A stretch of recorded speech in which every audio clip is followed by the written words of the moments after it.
Assalamu alaikum and welcome to yet another episode of The Why Teacher. If you tuned in yesterday and saw the preview for today's video, you would be prepared to go through the very successful project, the Teach to Learn project.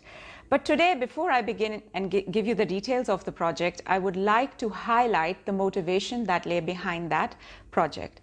So we touched lightly upon the very famous psychologist Albert Bandura, who propagated the social learning theory, which he later renamed as the social cognitive theory, because he learned through the process that, children do not just learn through observation, but also a lot of thinking and processing of information and decision making is involved in the learning process.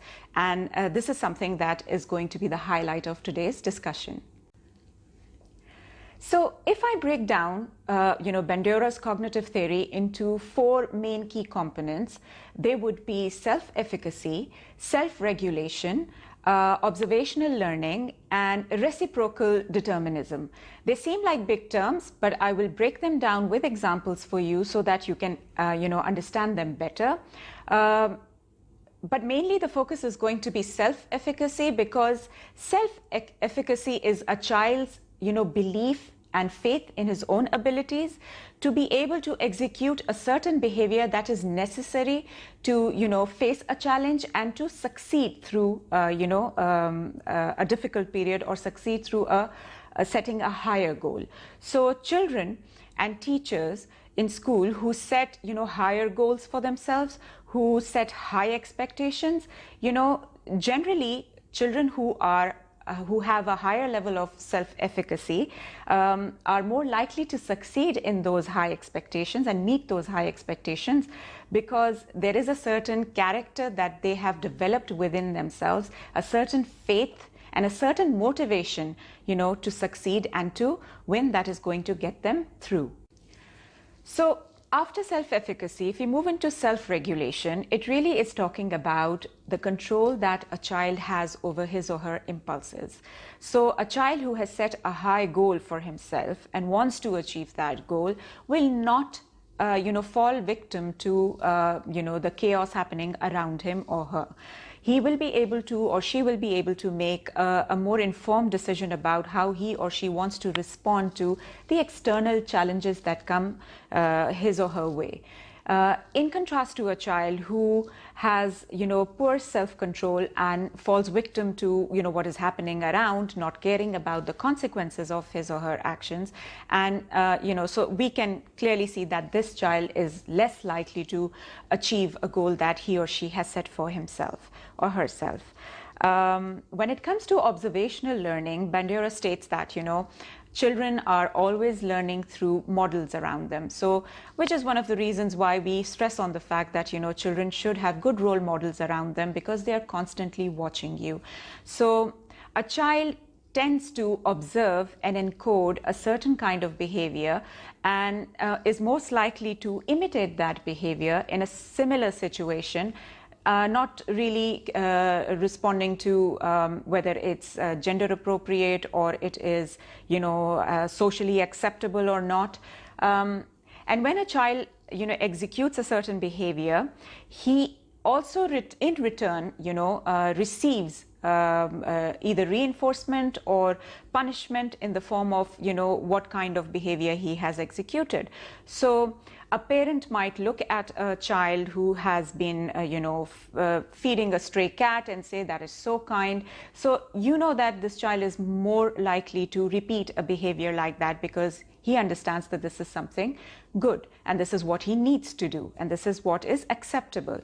In relation to a child who might, be hitting somebody and might get punished as a consequence, and will probably understand that this is something inappropriate to do. So children are always learning through observation. However, there is the cognitive process involved in that as well, which means that a child will decide whether or not he or she wants to imitate that behavior.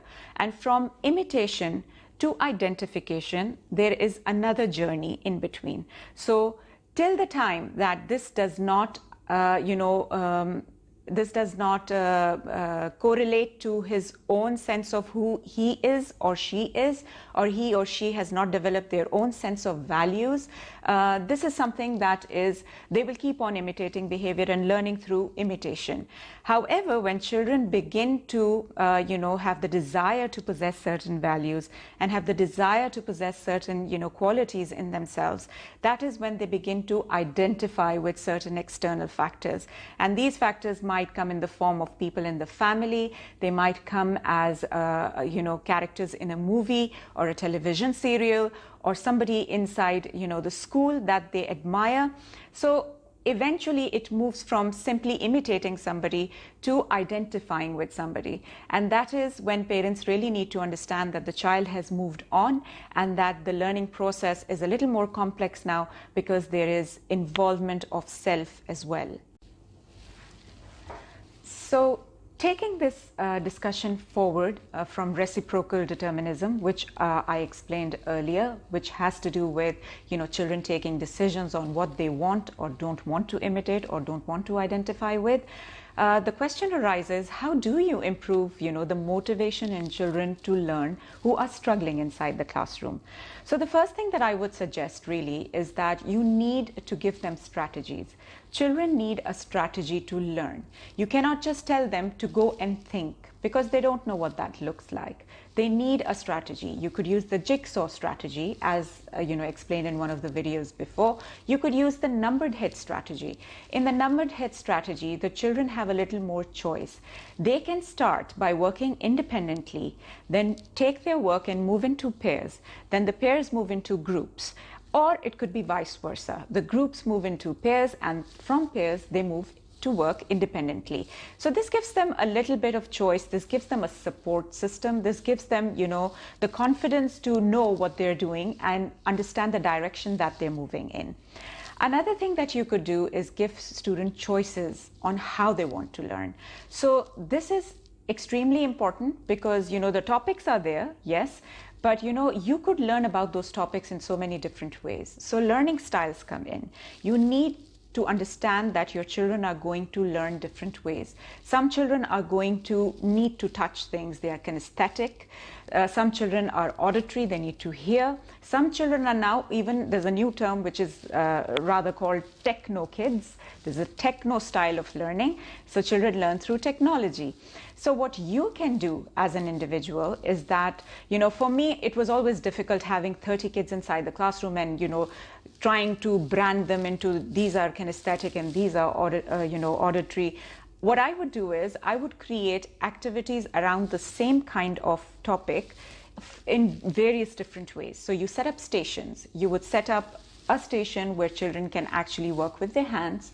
You would set up a station which has to do with technology. You would set up a station which will probably be about listening. You can set up a station where children have a discussion or a debate. So you basically play around with the activity, doing it different ways, but the outcome that you want really is the same, and they're learning about the same thing. Moving on from there, there is also the kind of feedback that you give to children that really determines, how much they want to learn and if they want to be a part of that learning environment or not. So it is integral that your feedback is constructive, that you define what is constructive feedback to the children. A lot of times teachers do things but really do not think that it's important to explain to kids what that is.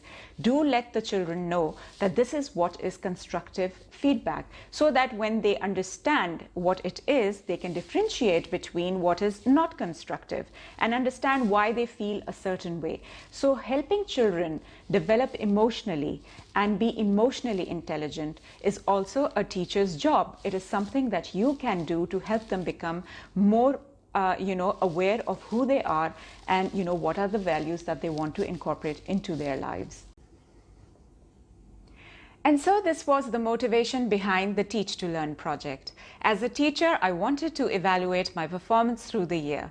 I wanted to see how resilient my children had become, whether they had the motivation to reach and set high goals for themselves, whether they had the character to achieve those goals, successfully.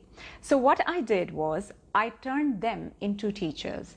So I told my school administration that I needed 2 weeks of conducting this special project, which was called the Teach to Learn project, which basically meant that the learning is going to happen through the teaching. So the children would pick grammar topics of their own choice, and they needed to create a lesson plan of 20 minutes around it, where they had to take care of the objectives of the lesson. They had to prepare the learning outcomes. They had to create the materials that were required for that lesson. They had to, show the success of the lesson through a formative assessment or any kind of quiz that would, show to me that, their lesson was successful and children have understood the concept well. So this was a process that they could choose to do independently. They could choose to work in pairs. They could, work in a group if they were willing to share the roles and, do this together as a team. It clearly, defined the different ways children took on challenges inside the classroom, who was completely ready to take on challenges and who was still in the process of having, a little bit of support was needed to grow to that independent level.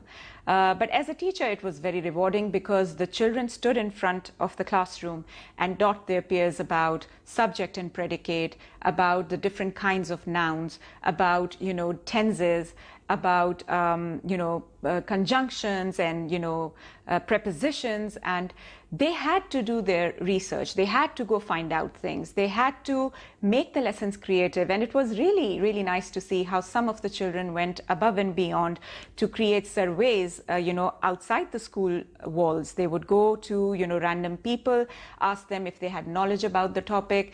They created different interesting lessons and, proved to me that when put into a situation, they were ready to handle it. They were ready to, ace those situations. So conducting this kind of project truly reflected their levels of self-efficacy, their control through self-regulation, their understanding of observational learning. So a lot of them stood there and imitated a lot of things that I used to do through my lesson. And then, of course, there was reciprocal determinism, where, they adapted the lessons according to the changes that were happening inside the classroom, means they took decisions that really followed through to success. So I hope that today's episode was interesting for you, that you learned a little about how to engage children in the process of learning, how to understand children's, changing phases, how it's important to, understand what a child needs to hear and what positive reinforcement can do for a child. So keep those kids motivated, teach them how to manage their emotions, define things for them, and you will be surprised at how well they are able to manage challenges. Until next time, thank you very much.